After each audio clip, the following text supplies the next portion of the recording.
Well, let me ask you this. By the traveling through these other dimensions, must you be in a craft, or can you do it in like a portal and kind of like walk through it? A portal is where you can go through it and be in another dimension, another time. You can time travel. All of these are used, and some humans have been able to use them. The problem is with humans is the vibration and frequency of the body has to match the frequency of the portal, or the body would be destroyed. The matrix would be destroyed. So these ETs have learned how to utilize these, and they travel through time and other dimensions in that way. A window is where you can look through at other dimensions and other times, but you can't travel through it. And these are everywhere. And they're usually protected to keep humans away because they know the effect it would have on humans. Also, humans go to other dimensions constantly and are not even aware of it. Do we do that in a dream state, or no? Physically, we do. Don't know it. This is how it's very natural, and it's happening all the time, and we don't even realize it. Of course, I'm sure some people have been in a fog sometimes, Dolores. Maybe that's what's happened to them, huh? Well, I've gotten lots of emails. I have a weekly radio show, too. Yes, you do. And I get all these emails, people telling me these remarkable stories of things where they have accidentally gone into other dimensions. At what point did these stories start arriving to you, and you started saying, there's something going on here? Well, in my investigations, I guess the listeners are well aware of me now. They know I don't channel. I'm not a psychic. Right. All my information comes from my clients, and I never know what's going to come out. I had a college girl said she was coming out of her dorm, and there was a lot of construction work going on right in the street in front of the dormitory. And, the orange cones up and the construction equipment, they were tearing up the street. Okay. The next morning she comes out of her dormitory. There's no sign of anything that's ever been done. These are little things we'll say, well, maybe it was my imagination, or they'll see a tree in one place. The next time they go by, that tree is not there. These are little things that we just don't really notice until it draws our attention. But it's pretty similar, so that confuses them, I take it. Yeah, and they said, well, it must be my imagination. I had one person who came out of the office building where they were working, and they were back in the 20, 40 years, 50 years ago. The street, the cars, the people were all dressed as though they were in the 1950s and 40s. And they were very confused. They were walking down the street, and they kept saying people weren't even paying attention to them. But then they began to get scared because something wasn't right. So they went back to the office building. When they went back up into it, everything returned to normal. See, sometimes it's very dramatic like that. Do these other people in these other dimensions see the person who's gone in there? Well, they said it didn't seem like they were paying any attention to them. So it sounds like they didn't even see them. Yeah. To me. I had one person that said they was out at the airport watching the jets take off. And the jet would take off and get into the air, then it would go backwards, then it would go forwards, then it would go backwards, and jets can't do that. That's right. Before they suddenly just took off. This happened several times. Then they went out to the street, the cars were doing the same thing. So it's kind of like sometimes you're stuck. That's what I think it is. You're kind of on the perimeter of the dimensions, and it hasn't quite solidified. But I've had many, many stories of strange things like that. One woman said she was out jogging, and she was running down the street, and she saw this airplane coming in so low to the ground, and it was a big airliner, so low to the ground that she said, it's going to crash. She could see the tail and the wings and everything. She turned around and ran back to the house to turn on the news because she thought surely there was a crash. Well, when we had our session, this is one of the things she wanted to find out about. What was that all about? So during the session, we found, they said, in another reality, another dimension, there was an airport over there. and the plane was just coming in for a landing. So she had temporarily crossed into the dimension where the airport existed, but it didn't exist in our dimension. How did they get back, Dolores? They just come back. They said we're doing this all the time and we don't even realize it, unless something like that stands out in your Have you left? Let's assume I'm talking to you physically. Yeah. We're there, right? I'm back in St. Louis and you're there for a conference or something. Yeah. And I somehow stumble into another dimension. Am I still physically in the original dimension talking to you, or am I gone? Well, that's complicated because they've told me sometimes, and I don't understand how, that I have disappeared from crowds of people when I'm in other countries. And according to me, I didn't realize there was any difference. But let me tell you a strange one that it deals with this program. All right. It was back when I was doing Art Bell. Okay. Okay. You know, in those days, a lot of times the people didn't like to stay up late, so they had these long playing tapes. That's right. And after one of the shows, I got the letter, and there was these 3 different women. It was in Tennessee, and they always listened to the show. And they said they all had the long playing tapes going all night because they didn't want to stay up late. The next morning, the one woman turned it on to listen to the show, and the show wasn't on. It was a sports game instead. But she knew it was the same station, yeah, because they kept giving the call letters of the station. The other woman, same thing happened to her, and they called the station, and they said, no, we're not carrying Art Bell anymore, and we don't intend to anymore. We don't broadcasting that. They called the third one. She had the show. And it was the same station.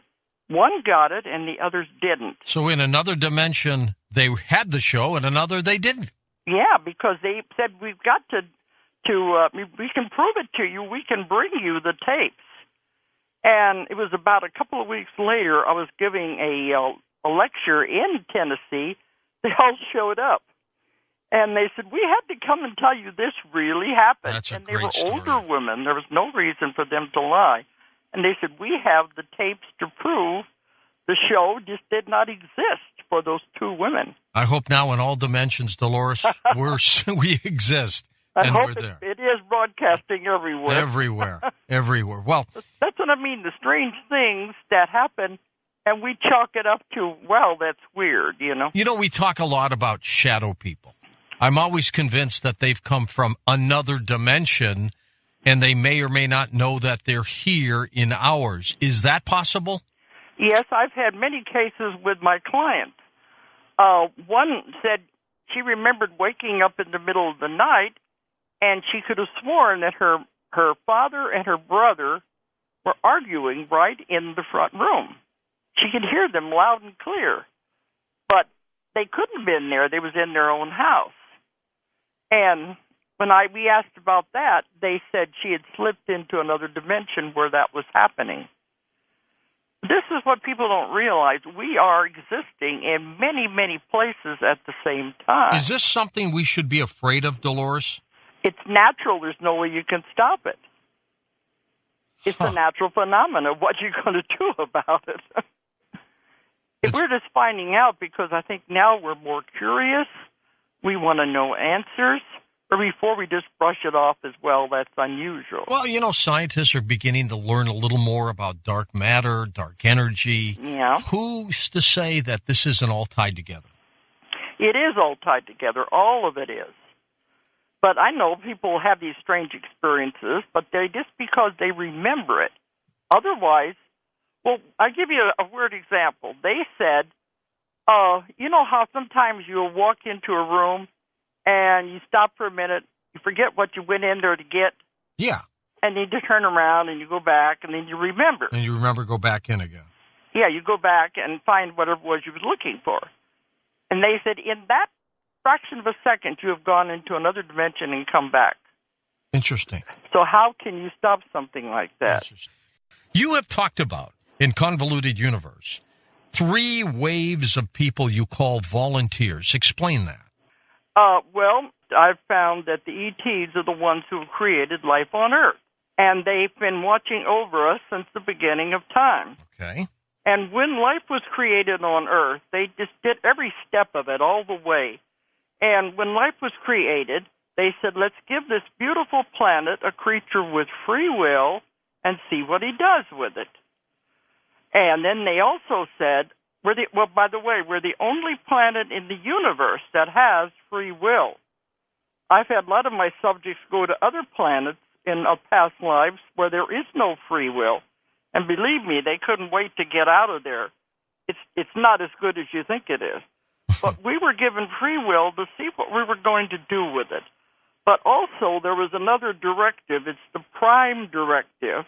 And it's mentioned in Star Trek, and Star Trek is not fiction, it's real. And that is the Prime Directive of non-interference, meaning when you create a civilization, you cannot interfere with the development of that civilization.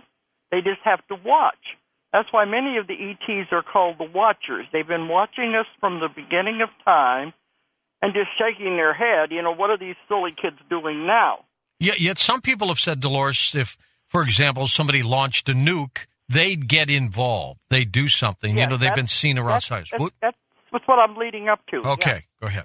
Okay, because the only time they can interfere, if we get to the point where we're going to blow up the planet, they cannot allow that because it would have reverberations throughout the galaxy. So it cannot be allowed. It would disturb everything in the civilizations and other dimensions. So if that ever got to that point, it would have to be stopped. Now, there's been many, many other civilizations down through time where they have had to stop it. The last one, of course, was Atlantis, but there were many other civilizations before that. When it got to the point they were going to destroy the world, they had to be stopped. But it takes too long to build a civilization up again, so they don't want to do it now. We've come so far. So everything was going along until the end of World War II, when we dropped the atomic bomb on Hiroshima. Then they said, we better get down there and find out what these kids are playing with. And when they saw it, they said they knew we couldn't handle it because we were not supposed to have atomic energy yet. It was not supposed to be given to the Earth until it could be used for good. And I said, well, it is used for good. And they said, no, because it was created as a weapon. That's true. It will always have that aura of negativity around it. So it would never really be used for its full potential. So they knew that we couldn't handle it. The ones who have been on Earth forever, going through all these lives, were all caught on the wheel of karma, coming back, repaying karma. And we're stuck. And they said, these humans can't even take care of their own lives. How are they going to be able to handle something this big? They will end up destroying the world. So they didn't know what to do. They can't just come in and say, stop it. That's interference.